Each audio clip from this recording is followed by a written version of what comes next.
talk about capacity. Capacity is how much something can hold. It comes in gallons. This is 2 quarts, pints, cups, and fluid ounces. To help you remember their sizes, we make a little thing called a G-man. Don't forget, you can pause the video anytime if I go too fast. First, you make a big G to represent a gallon.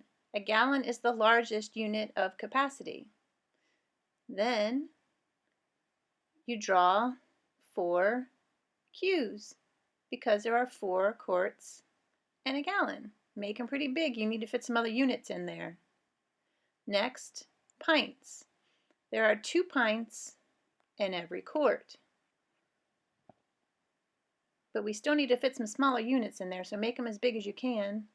2 pints in every quart. Now I know how many pints are in every quart and how many pints are in a gallon.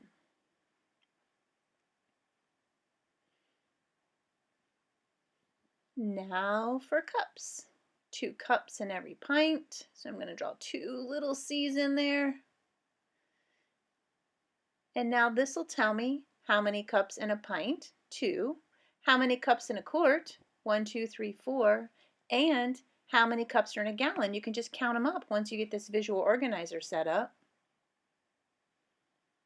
And just one more. We're also going to include fluid ounces. There are 8 tiny little fluid ounces in each cup. So we're going to try to squeeze a little 8 in each of these cups. Just to remind us, there are 8 fluid ounces in each cup.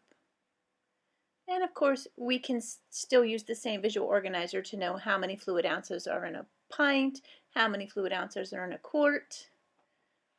That's the great thing about making this big G.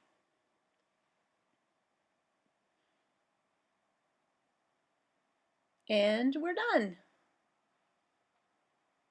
Nice job. See you next time, and don't forget to subscribe for new videos. Have a good day.